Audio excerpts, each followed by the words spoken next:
بسم اللہ الرحمن الرحیم۔ السلام علیکم ناظرین، راستو نیوز سے آپ کا میزبان ارباب جٹ۔ کل بروز بدھ 15 فروری 2023 قومی اسمبلی کے اجلاس کا آغاز تلاوت قرآن پاک سے کیا گیا۔ تلاوت قرآن پاک کے فوراً بعد حدیث نبوی جس کا مفہوم ہے اے لوگو آسانی کرو تنگی نہ کرو، خوشخبری دو اور نفرت نہ پھیلاؤ بیان کی گئی۔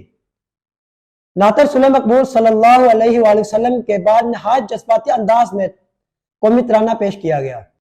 قومی اسمبلی کے اسپیکر راجہ پرویز اشرف نے انگریزی زبان میں اجلاس کا باقاعدہ آغاز کیا۔ قومی اسمبلی کا اجلاس سرکاری ٹی وی پر براہ راست نشر کیا گیا۔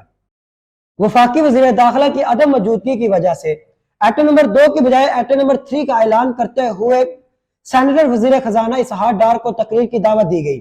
وزیر خزانہ مہنگی ترین ٹائی اور لگژری ولایتی سوٹ تن زیب کیے ہوئے ڈائس پر جلوہ افروز ہوئے تو میڈیا پرسن نے اجلاس کا واک آؤٹ کر دیا۔ قومی اسمبلی کے اسپیکر راجہ پرویز اشرف نے شازیہ مری سے درخواست کی کہ معلوم کرے کہ میڈیا پرسن اجلاس کا واک آؤٹ کیوں کر رہے ہیں۔ اسحاق ڈار نے حسب روایت اپنی گزشتہ 2013 تا 2018 حکومتی کارکردگی میک اپ شدہ شکل پیش کی اور تحریک انصاف حکومت کی کارکردگی 2018 تا 2022 ایک گنونی شکل پیش کی۔ اپوزیشن بیچ خالی ہونے کی وجہ سے اجلاس پرامن اور پرسکون رہا۔ پاکستانی عوام پر مہنگائی کا بم گرانے سے قبل وزیر خزانہ اسحاق ڈار نے گزشتہ سال آنے والی قدرتی آفت سیلاب کو جواز کے طور پر پیش کیا۔ اسحاق ڈار نے کہا کہ عمران حکومت نے 2019 میں IMF کے ساتھ کیے گئے معاہدے کو تحریک عدم اعتماد کے دوران انحراف کیا، جس کا خمیازہ عوام کو بھگتنا پڑ رہا ہے۔ موجودہ حکومت نے 2019 میں IMF سے کیے گئے معاہدے کو بحال کر کے قومی مفادات کی خاطر خود سیاسی نقصان اٹھایا۔ وزیر خزانہ نے کہا بجلی چوری اور لائن لاسز کی وجہ سے ہونے والے 1400 ارب روپے کے نقصانات کے ازالے کا کچھ حصہ وفاقی بجٹ اور کچھ حصہ نئے محصولات سے حاصل کریں گے۔ وفاقی کابینہ نے 170 ارب روپے کے نئے ٹیکس لگانے کی منظوری دے دی۔ وزیر خزانہ نے کہا لگژری چیزوں پر GST کی شرح 17 سے بڑھا کر 25% کر دی گئی ہے۔ شادی تقریبات پر ود ہولڈنگ ٹیکس میں 10% اضافہ کیا جائے گا۔ سگریٹ اور دیگر مشروبات پر ٹیکس میں اضافہ کیا جائے گا۔ کتنا کیا جائے گا وزیر خزانہ نے یہ نہیں بتایا۔ عام اشیاء خرد و نوش مثلا گندم، چاول، دودھ، دالیں، سبزیاں، پھل، مچھلی، انڈوں اور مرغی پر نئے ٹیکس عائد نہ کیے جائیں۔ بے نظیر انکم سپورٹ پروگرام کے لیے مختص بجٹ 360 ارب سے بڑھا کر 400 ارب روپے کر دیا گیا ہے تاکہ اس پروگرام سے مستفید ہونے والے افراد کو مزید سہولت دی جا سکے۔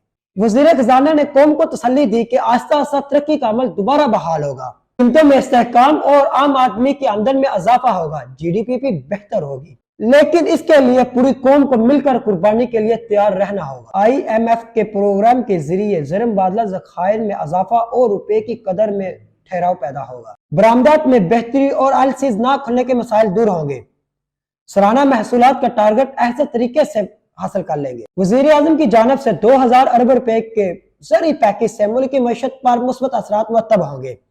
نوجوانوں کو 30 ارب روپے کے قرضے فراہم کیے جائیں گے۔ کھاد کی قیمتوں میں کمی کی گئی ہے۔ درآمد کردہ یوریا کی قیمت کسانوں کے لیے قابل خرید بنانے کے لیے 30 ارب روپے کی خطیر سبسڈی دی جائے گی۔ چھوٹے کاروبار کرنے والوں کے لیے 10 ارب روپے مختص کیے گئے ہیں۔ پرانے ٹریکٹرز کی درآمد کی اجازت دی گئی ہے۔ سولر انرجی سے ٹیوب ویل چلانے کے لیے رعایتی شرح پر قرض دیے جائیں گے۔ رواں سال 75,000 سولر ٹیوب ویل لگانے کا ہدف رکھا گیا ہے۔ انفارمیشن ٹیکنالوجی کے شعبے کے لیے خصوصی رعایت کا اعلان کیا گیا ہے۔ وزیر خزانہ اسحاق ڈار نے کہا انفارمیشن ٹیکنالوجی کے شعبے کے ٹیکسز کے معاملات خوش اسلوبی سے طے کرنے کے لیے لاہور، کراچی اور اسلام آباد میں انکم ٹیکس کے مخصوص دفاتر قائم کر دیے گئے ہیں۔ IT انڈسٹری کی فارن آمدن کا ہدف 2.5 ارب سے بڑھا کر 4 ارب تک بڑھانے کے لیے حکومت متعلقہ شعبے کو سہولیات فراہم کرے گی۔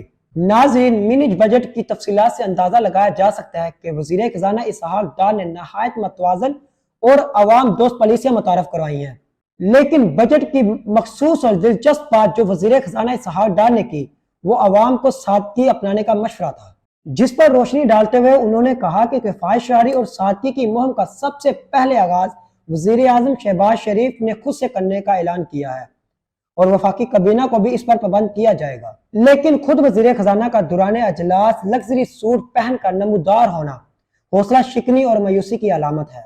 بہرحال مستقبل میں مذکورہ بجٹ سے عام آدمی کو کیا ریلیف ملے گا؟ اور اس کے ملکی معیشت پر کیا مثبت اثرات مرتب ہوں گے، اس کا فیصلہ آنے والا وقت ہی کرے گا۔ اللہ ہم سب کا حامی و ناصر ہو۔ دوبارہ ملاقات ہوگی نئی ویڈیو کے ساتھ، تب تک کے لیے اللہ حافظ۔ پاکستان زندہ باد۔